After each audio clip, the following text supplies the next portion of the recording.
Hi, welcome back. 30 days mind പ്രോഗ്രാമിംഗിന്റെ പുതിയ എപ്പിസോഡിലേക്ക് അവർക്ക് സ്വാഗതം.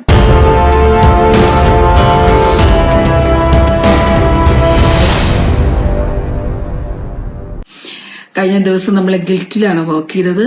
ഇന്ന് ജീവിതത്തിൽ എപ്പോഴെങ്കിലും നമുക്ക് റിഗ്രറ്റ് തോന്നാത്ത വ്യക്തികളില്ല അല്ലെ? പക്ഷെ അങ്ങനെ ജീവിതത്തിൽ ഉണ്ടാകണ്ടായിരുന്നു, അത് ശരിയായില്ല, ആ ഒരു സംഭവം ജീവിതത്തിൽ ഉണ്ടായിരുന്നില്ലെങ്കിൽ എത്ര നന്നായിരുന്നേനെ, അല്ലെങ്കിൽ ആ ഒരു വ്യക്തി ജീവിതത്തിൽ കണ്ടുമുട്ടിയിട്ടില്ലായിരുന്നെങ്കിൽ എത്ര നന്നായിരുന്നേനെ, ആ ഒരു ഇൻസിഡന്റ് ഒഴിവാക്കാമായിരുന്നു. അങ്ങനെ നമ്മളെ റിഗ്രറ്റ് ചെയ്യുന്ന പല സന്ദർഭങ്ങളും ഉണ്ടാവും.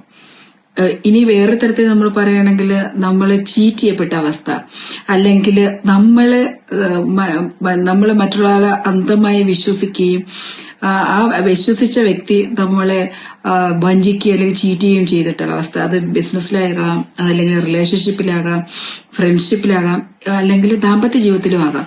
അപ്പൊ ഇതൊക്കെ നമ്മുടെ മനസ്സിലൊരു വലിയ ഇമോഷണൽ ബ്ലോക്ക് അല്ലെങ്കിൽ ഒരു വലിയ ഭാരമാണ് ഉണ്ടാക്കിയിരിക്കുന്നത്. ആ ഭാരം കൊണ്ടായിരിക്കും നമ്മൾ ജീവിക്കുന്നത്. ഞാൻ ആദ്യം തന്നെ പറയട്ടെ, ഒരു ഭാരവും കൊണ്ട് നമുക്ക് മുന്നോട്ട് പോകാൻ പറ്റില്ല. ഒരു ഉയർന്ന പ്രദേശത്ത് മലയിലേക്ക് കയറി പോകുന്ന ഒരാള് മുതുകില് അതായത് ഒരു 100 കിലോ അല്ലെങ്കിൽ 100 കിലോ വെയിറ്റ് ഉള്ള ഒരു ഭാരവും തൂക്കിക്കൊണ്ട് എത്ര പടി നമുക്ക് ചവിട്ടി കയറാൻ പറ്റും? അത് ഇമ്പോസിബിൾ ആണ്.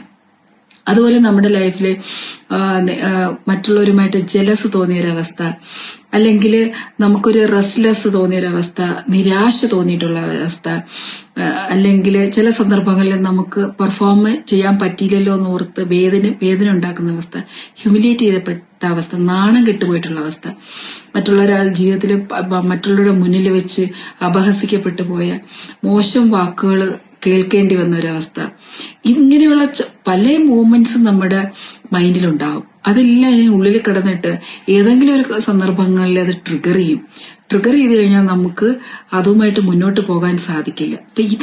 അപ്പൊ ഇത്തരം കാര്യങ്ങളെല്ലാം നമ്മൾ ഈ റീസെന്റ്മെന്റും റിഗ്രഷനും ഗിൽറ്റും സങ്കടവും പെയിനും അല്ലെങ്കിൽ ചീറ്റ് ചെയ്യപ്പെട്ടതും നമ്മള് തകർന്നു പോയതും ഒക്കെ ആയിട്ടുള്ള ആ ഓർമ്മകളെ, ആ ഇമോഷൻസിനെ, അത് ക്രിയേറ്റ് ചെയ്തിട്ടുള്ള പെയിനെ ഒക്കെ മനസ്സിൽ നിന്ന് എടുത്തു കളയുന്ന ഒരു ഫ്രീഡം ടെക്നിക്കാണ് ഇന്ന് ഞാൻ നിങ്ങൾക്ക് പരിചയപ്പെടുത്തി തരുന്നത്.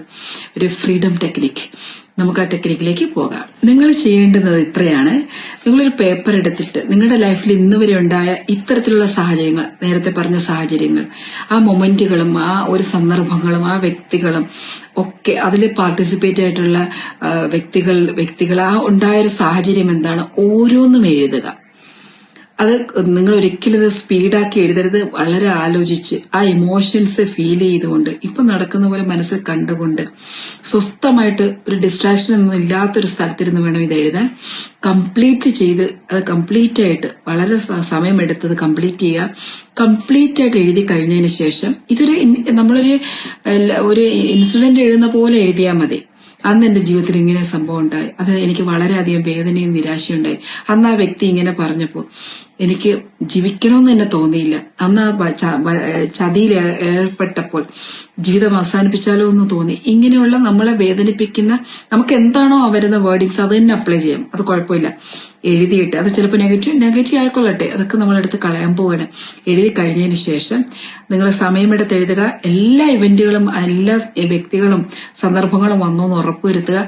വൺസ് അത് കംപ്ലീറ്റ് ചെയ്തതിന് ശേഷം നിങ്ങളത് ആ പേപ്പർ എടുത്തുകൊണ്ട് നിങ്ങൾ ഒന്ന് എഴുന്നേറ്റ് പോയി, നിങ്ങൾക്ക് ഇപ്പൊ ഒരു ഫയർ പ്ലേസ് ഉണ്ടെങ്കിൽ, അല്ലെങ്കിൽ തീ കൂട്ടിയിടുന്ന തീ ഉള്ള ഒരു അടുപ്പാണെങ്കിൽ അങ്ങനെ, ഇപ്പോൾ ഗ്യാസോ അല്ലെങ്കിൽ ഹീറ്ററോ ഒക്കെ ആണെങ്കിൽ നമുക്ക് അത് ബുദ്ധിമുട്ടാകും. അല്ലെങ്കിൽ നിങ്ങൾ ചെയ്യേണ്ടുന്നത് ഇത്രയേ ഉള്ളൂ, അതിന് ചെറിയ ചെറിയ പീസാക്കി കീറണം. വളരെ ചെറിയ പീസാക്കി കീറുന്ന സമയത്ത് നിങ്ങൾ പറയേണ്ടത് ഒരു റിച്വൽ ഉണ്ട്. ഈ പറയുന്നത് കൃത്യമായിട്ട് പറയണം. അത് ഫീൽ ചെയ്തുകൊണ്ട് പറയണം. I am free now, I am free now, I am free now. ഞാനിപ്പോ സ്വതന്ത്രയാണ്. ഞാൻ സ്വതന്ത്രയാണ്. കീറുന്ന അനുസരിച്ച് പറയാ, ഞാനിപ്പോ ഫ്രീ ആയി, I am free now, I am free now, I am free now. ഇങ്ങനെ കീറുന്ന അനുസരിച്ച്, അതിനകത്ത് ചെറിയ ചെറിയ പീസായിട്ട് കീറുന്ന അനുസരിച്ച് ഇമോഷൻ ഇട്ടുകൊണ്ട്, ഞാൻ ഇതിൽ നിന്ന് സ്വതന്ത്രയായി, ഞാൻ ഫ്രീ ആണ്. ഇപ്പൊ ഇത് ഞാൻ ദൈവത്തിലേക്ക് സമർപ്പിച്ചു കഴിഞ്ഞു, ഞാൻ ദൈവത്തിലേക്ക് വിട്ടു കഴിഞ്ഞു. ഇപ്പൊ ഞാൻ ഫ്രീ ആണ്. മൂന്നാമത്തെ സ്റ്റേറ്റ്മെന്റ് ആണ് ഇമ്പോർട്ടന്റ്. ഇത് ഞാൻ ദൈവത്തിലേക്ക്, ദൈവവിശ്വാസി അല്ലെങ്കിൽ ഞാൻ യൂണിവേഴ്സിലേക്ക് ഞാൻ ഇത് സമർപ്പിച്ചു കഴിഞ്ഞു, ഞാൻ വിട്ടു കഴിഞ്ഞു. ഇപ്പോൾ ഇത് എന്നിൽ നിന്നും എന്നേക്കുമായി ഇത് പോയി കഴിഞ്ഞു. ഞാൻ എന്നേക്കുമായി ഇത് ദൈവത്തിലേക്ക് ഞാൻ വിട്ട് കളഞ്ഞിരിക്കുന്നു. ഞാൻ ഫ്രീ ആണ്, ഇപ്പോൾ ഞാൻ ഫ്രീ ആണ് എന്ന് പല പ്രാവശ്യം പറഞ്ഞുകൊണ്ട് ചെറുതായിട്ട് കീറി കളയുക, ഇല്ലെങ്കിൽ അത് തീയിലേക്ക് ഇടുക. ഇത് ചെയ്ത് കഴിയുമ്പോൾ തീർച്ചയായിട്ടും നിങ്ങൾക്ക് വളരെ ഫ്രീ ആയിട്ട് ഒരു ഫ്രീനെസ് നിങ്ങൾക്ക് തോന്നുകയും നിങ്ങൾ റിലാക്സ്ഡ് ആകുകയും ചെയ്യും.